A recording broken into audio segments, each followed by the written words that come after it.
Be quiet now. There you go. So the other day, I'm casually minding my own business, being a great dad to this little noisy piece of heaven. And, okay, let me just put her down. Are you done? Look at how she does this. Okay, cool. Okay. Okay, cool. So I'm gonna try record this while I feed the cat. Okay, cool. So you be quiet now. So the other day, I'm minding my own business, doing my own thing, doing something like this. This cat has really grown on me. And then I was watching something on NTV. Actually, I was on the internet, and then I came across a video. So there's a show ran by NTV, the Nation Media Group. No, say that again. So the other day, I'm minding my own business, being a fantastic dad, as you can see, to Molly. And then someone somewhere had the audacity to post a video where they were hosting a nutritionist, an endomorph, and an ectomorph, and a comedian, and most importantly, that same nutritionist who apparently had some very, very colorful opinions on how one should eat, one should train, and even opinions on how a trainer should behave. And obviously, me being a personal trainer, being a personal with very strong views on the same matter, I was instantly triggered. Let's get into it. Okay, please go away. There we go. So, where were we? So, The Wicked Edition is a show run by NTV, that is hosted by one Dr. Kingori, who happens to be a fairly decent comedian. Maybe not too funny, but his face is funny. I mean, it is still love. Anyways, so they were hosting this nutritionist, and the guy's name is, let me just set up the picture for you. The guy that they were hosting as the expert, one Mr. Amerix, is supposedly a manosphere coach, a nutrition expert, and a nutrition expert, right? And then one Mr. Mwangi, a businessman, has a story to tell with his struggle with weight loss, and yeah, we shall know more about him. And now the other person that they hosted for this menage a trois is one Madam Nasra, who's a comedian who struggled a lot with an attempt to gain weight. So obviously they're hosting the expert here, so the expert can give their information or can give their expertise, their expert advice with regards to how he's living his life. Oh, come here, baby. With regards to how a person should train, how they should diet to gain weight or lose weight, and so far and so forth. So what I'm going to be doing with this video is that I'm going to be reacting to the things that they assert, the things that they say, and we are going to see whether I agree with them or not. Oh my god. Okay. So let's do it. Okay. This is clearly my life now. Now, in this video, one Mr. Amerix had some very colorful things to say about a lot of things that I do not really agree with. And the video, unfortunately or very inconveniently, was uploaded in 7 parts, well, only 6 actually appeared, which was very annoying to actually go through. But I still went through the trouble of it, and I think that this video could be a really good learning point or educational point. And for that reason, let's get into the right video. So I'm gonna need this cat to chill. Could you just calm down, baby? Okay, there. So I'm gonna need the cat to chill. Now, in the first part of the video, part 1, that I'm gonna put down in the description, there are a few key assertions that are made. One is that we should eat as our ancestors ate. Inafaa ukule what your ancestor ate. Ah, okay. Yeah, what I've your never ancestor met ate. The second part that the nutritionist asserts is that our ancestors were not actually hunters and gatherers. He goes on to state that our ancestors were hunters who gathered the things that they hunted. Now, tukue hunters. Ancestors were never gatherers. Yes. They only gathered what they had hunted. So they were just hunters. That's dumb. I have a few opinions on that, but I'm going to reserve them for now. He goes on to state that we apparently hunted mammoths to death, and our digestive or our general systems are actually more adapted to eating in that nature. Homo sapiens wali wipe all those animals because they were eating meat and they were eating fat from those animals. And that's what our bodies have been fashioned to take. Hizi vitu zingine zimekuja juzi. I mean, okay. So the foods that we are eating now, this is the next assertion, is that the foods that we are being fed now or that we are eating now aren't the same as what we were historically eating at that previous time. So apparently we're supposed to be eating mammoths. Okay. Now, the new foods that we are eating are essentially the reason why we are always, that we are usually diagnosed with conditions such as H. pylori or gluten sensitivity or lactose intolerance. Just the other day. And even the wheat that we eat today is not the wheat that was eaten before. You know, so the most of the foods we eat today, Yes. our intestinal environment, Yes. haiko adapted for them. Okay. That's why unaona ukikula most of them like beans, like chapati, unaanza kuwa na bloating, unaanza kufat all the time. Then when you go to the hospital, the clinic, Yes. unapata unakuwa diagnosed na H. pylori because those symptoms zinakaa kama hiyo. Umeona? Yet it is just what we call gluten intolerance, most of them.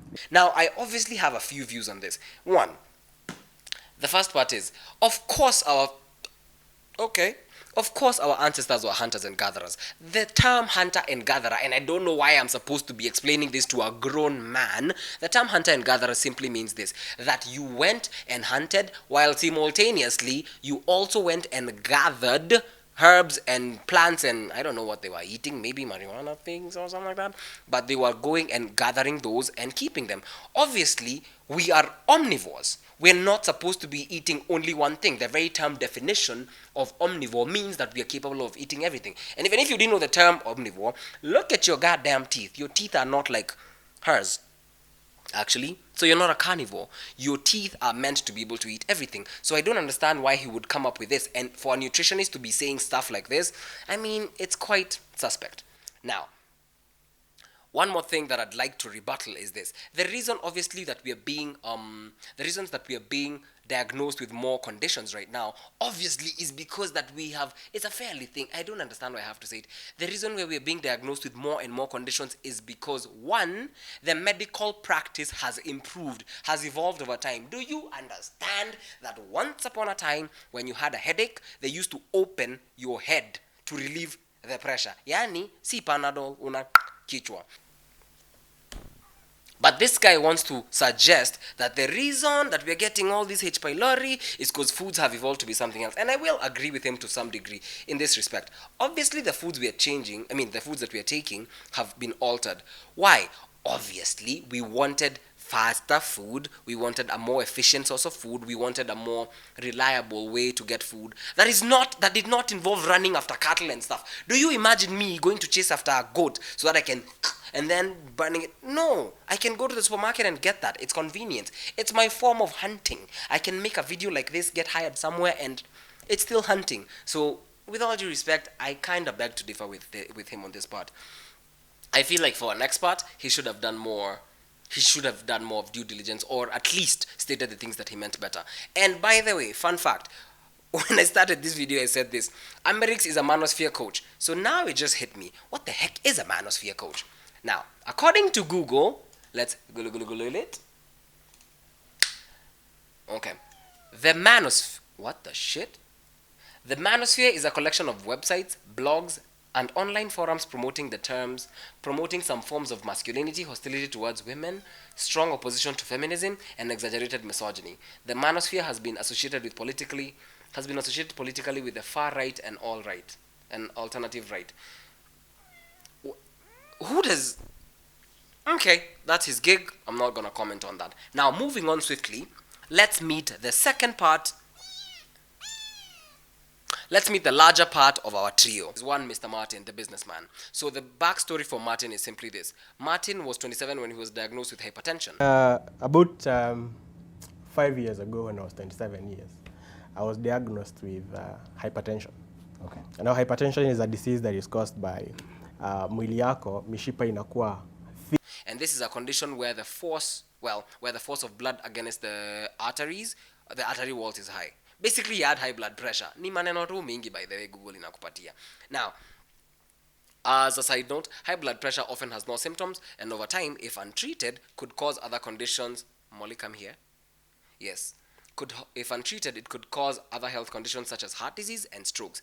Eating a healthier diet with less salt, do not jump, with less salt and exercising regularly and taking medication can help lower blood pressure. This seems like obvious information, right? But let's see. Is this the experience that Martin had? Apparently not. Yeah, last year, I spent around 700,000 in the hospital Yes. trying to treat now the symptoms. Like, So apparently, recently, Martin spent 700,000 shillings, right? Trying to get diagnosed because he was having all these types of symptoms. He felt sick after eating everything, but he was diagnosed with a condition known as non-alcoholic fatty liver disease. we realized that I have a problem that is quite common that people don't know. True. Non-fatty liver disease. A non-alcoholic fatty liver disease. Now, it's a disease that is fairly common amongst alcoholics, but it can also happen to you when you're a non-alcoholic. For somebody who doesn't take alcohol like me, and nobody agrees with this, people think I take alcohol all the time. He asserts that the way his body type is, that even if he ate a little bit of food, he would still get fat. My body is naturally big. My metabolism, even if I eat a very small portion of food, I'll still get fat. Which to me is alluding to the fact that he's an endomorph, which would make a bit of sense, where endomorphs just have a propensity towards putting on weight. Now, that does not actually actively mean that just because you're an endomorph, that even if you eat kidogo, you put on weight. But let's see what the good old expert thinks. So he's been trying to battle the body weight, but asserts that his body is naturally big, and thus, even if he eats a small amount of food, he still gets fat. And I'd like to call bullshit on most of what he's saying, but let's go through it a bit. So, you are very likely to get diagnosed with non-alcoholic fatty liver disease if you cross the following, all or some of the following symptoms. 1. You are obese or overweight.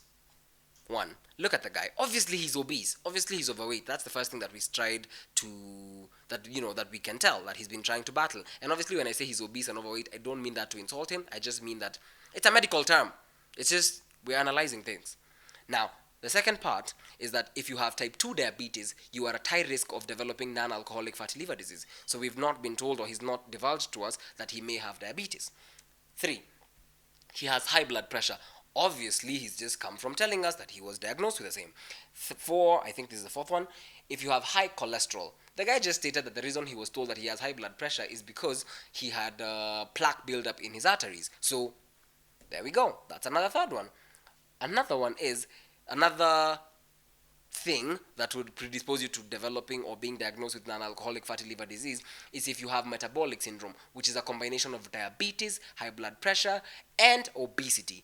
All things that he has except the diabetic part. And one more thing is that if you are over the age of 50, and lastly, if you smoke. Now, as a side note, non-alcoholic fatty liver disease has been diagnosed in people that do not check off any of these, but for crying out loud, this guy checks off about 3 of these things. Of course he has it. Now, although it's a very similar to, this is a side note that I felt was important. Although it's very similar to alcohol-related liver disease, ARLD, NAFLD is not caused by drinking too much alcohol. Non-alcoholic fatty liver disease is not caused by drinking too much alcohol. That's a fact that I think, we can all agree on. Otherwise, why would it be called what it's called? Now, he also goes on to explain that as his condition progressed, that his body started packing on weight in his stomach and the thighs. The truth of the matter is, you ate yourself into a disease, and that's just that. And you refuse. Well, I won't say that you refused. I'm not going to be too harsh on the guy. He is essentially the victim here. So let me just leave that at that.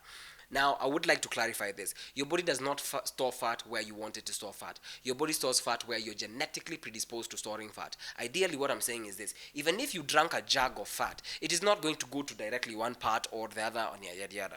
It goes where it wants to go. You have genetic propensities towards the same, which also goes to state this. If you are overweight or trying to lose weight, you cannot spot reduce. You cannot. You can definitely spot increase, obviously, by way of muscle. So that means that if you wanted bigger arms, go train your arms. They will obviously require more energy. The muscle will repair. You'll have bigger arms.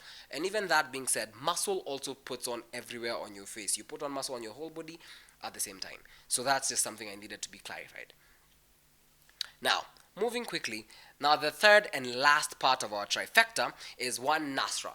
Kwanza wewe ungeniambia tumekuja revision ya biology manzi. Who's an ectomorph. Now the backstory for Nasra is simple. Nasra is a classic ectomorph trying to gain weight, and this is how she started. Sija struggle sana, juu nili give up kutoka day one. So she started by trying to eat healthy. She doesn't go too much into what eating healthy means. Nilikuwa nakula healthy ninone. Sasa nikaona sinoni nikikula healthy nikaanza kula unhealthy. Pia I work.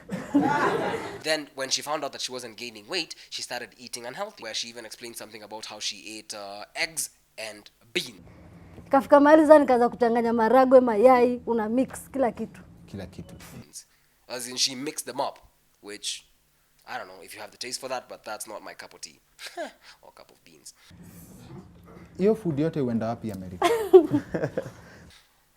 Now here's my issue. The nutritionist goes on to allude to somatotypes, so he does know something, obviously. But the problem I have with how he described the somatotypes is this. He looked at somatotypes from an activity or a lifestyle basis, where he basically says that an ectomorph is predominantly a person that has high activity levels, who's characterized by those. There are different genetic frameworks za watu. Okay. There are those people who are naturally big. There are those people who are hapo katikati. And then there are those guys who are just lean. I mean, I can see why you'd get it confused, because he also goes to say that an endomorph is a person whose characteristics mainly would involve a sedentary lifestyle. But yeye ni TV tu. Kaa kwa TV throughout. Now, I'd like to call BS on this for two reasons. One, you cannot look at a person and define, correctly know or tell whether they're an ectomorph, endomorph, or whatever somatotype. Because one, a somatotype is usually on a spectrum. Basically, you're a little bit of all of them, right? You're not only one. But you can have higher propensities for one direction or the other, or even the center, okay? Now, the second thing is this. Even if you're able to take a very educated guess on what a person is, it does not necessarily imply that or suggest how they live their life. There are endomorphs who are ridiculously active. Look at most successful rugby players. Pretty big guys, pretty active guys. Look at most runners. They look pretty small. They look like the classic ectomorph. But if they probably didn't run as much as they do, maybe we have an endomorph who's a runner. It's just that they more gravitate towards strength stuff. Because, do what you're good at, not what you want to be good at. Now, the last, one more thing that I got from this second part of this video is that Nasra, and I think a lot of people, assume that eating healthy or eating unhealthy has anything to do with your weight gain or weight loss. And I'm telling you this, it does not. Eating healthy or eating unhealthy has no bearing with regards to your weight gain or weight loss. It does, however, have an exact and correlational bearing to your general health. How much you eat is what's going to determine your weight gain or weight loss. What I'm trying to get at is pretty simple. Calories in versus calories out will determine how much weight you put in or lose. So even if you're this big guy who seemingly thinks that even if he ate a little food, he would get fat, is he trying to suggest to me that if he stopped eating altogether, he would still get fat from just breathing? So where's your body getting the energy to be big? The reason you are fat or overweight is because you're eating more than your body requires. The reason you're not putting on as much weight as you would want to is because you're probably not eating as much as, not eating for the body you want, the weight that you want. And B, you're probably expending more energy than you're putting in your body. It's pretty simple. How much you eat, how little you eat, that is going to determine your weight gain or weight loss. How healthy you eat, how non-healthy you eat, is going to probably determine your general health. And more often than not, eating unhealthy is also eating too much. But eating too little as well is also eating unhealthy. Eating healthy does not equal eating fruits, the perceived clean foods. There are no foods that are better than others, yada. Obviously, there are choices in foods that are better. But food is food to the body. That's that. To recap these first two parts of the video. So to recap this video, it's fairly simple. Your somatotype is dependent on your genetics. How you put on fat is depending on your genetics. How much fat you put on is dependent on how much you're eating. So you're definitely overeating. Now, up to this point, I may have a few, qualms with the good old expert, but I mean, so far I'm not impressed. So let's go on.